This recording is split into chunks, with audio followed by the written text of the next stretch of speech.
নমস্কার বন্ধুরা, আজকের আমি দেখাবো একটা হেলদি খাবার।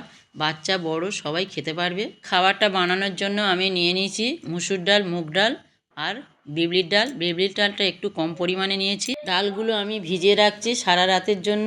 আপনারা রেসিপিটা যদি গরমে বানান তাহলে ডালগুলো ভিজানোর পরে ভিজে রাখবেন। ডালগুলো আমি সকালে ভিজে গেছে, ভালো করে ধুয়ে নিচ্ছি। দেখুন ডালগুলো আমার ভিজে গেছে, ফুলে উঠেছে। দেখুন ডালগুলো ভালো করে বারবার জল দিয়ে ধুয়ে পরিষ্কার করে নিয়েছি। নিয়ে এবার আমি এইগুলো মিক্সচারে পেস্ট করব। তার জন্য আমি মিক্সচারের মধ্যে ডাল আর দুটো কাঁচা লঙ্কা দিয়েছি। আপনারা চাইলে বেশি দিতে পারেন। দিয়ে আমি পেস্ট করে নিয়েছি, নিয়ে ঢেলে নিয়েছি। ডালগুলো পেস্ট করার সময় আমি কিন্তু কোনো জল ইউজ করিনি। আপনারা জল ইউজ করবেন না, তাহলে ব্যাটারটা খুব পাতলা হয়ে যাবে। ডালটা আমি ভালো করে ফেটিয়ে নিচ্ছি। ফেটানোর পরে খাবারটা ভালো হবে। এর মধ্যে দিয়ে দেবো 1 চামচ চালের গুঁড়ি, দিয়ে ভালো করে ফেটাতে থাকবো। পেঁয়াজটা আমি ছাড়িয়ে ছোটো ছোটো করে কেটে নিচ্ছি। আপনারা এইভাবে পেঁয়াজ ছোটো ছোটো করে কুচু কুচু করে কেটে নেবেন।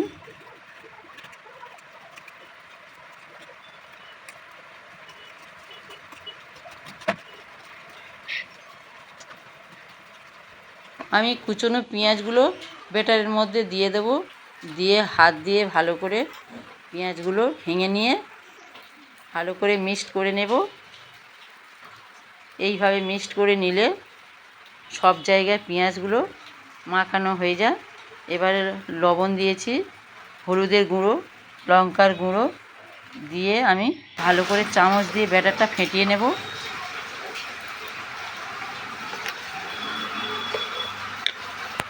আমার ব্যাটার রেডি। এবার আমি গ্যাস জ্বালিয়ে কড়াইতে হালকা সাদা তেল দিয়ে, তেলটা গরম হলে আমি ডাল কাটানোর ডাবুর 1.5 ডাবু ব্যাটার কড়াইতে দিয়ে দিয়েছি। এবার ধসার মতো ঘষে ঘষে একটু বড় করেছি। আপনারা চাইলে বড় করতে চাইলে আরও একটু বেশি পরিমাণে ব্যাটার দেবেন। দেখুন আমার এক পিঠ ভাজা হয়ে গেছে। আমি অন্য পিঠ ভাজার জন্যে উল্টে দেব। এটা একটা হাই প্রোটিনযুক্ত খাবার।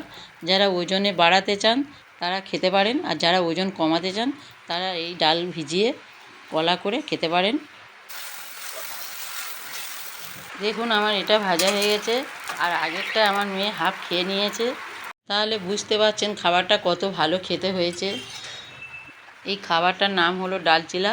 আমার ডাল চিলা রেডি। আপনারা এইটা আবার শখ করে নাম দিতে পারেন ডিম ছাড়া ডিম ভাজা। দেখুন ডিমে যেমন হাই প্রোটিন আছে, এই ডালের মধ্যেও হাই প্রোটিন আছে। যারা নিরামিষভোজী আপনারা এই ডাল দিয়ে এইভাবে ডাল চিলা বানিয়ে খেতে পারেন। আর এই রেসিপিটা ভালো লাগলে লাইক ও সাবস্ক্রাইব করবেন, কমেন্ট করবেন রেসিপিটা ভালো হলো না খারাপ হলো। ভালো হলে জানাবেন।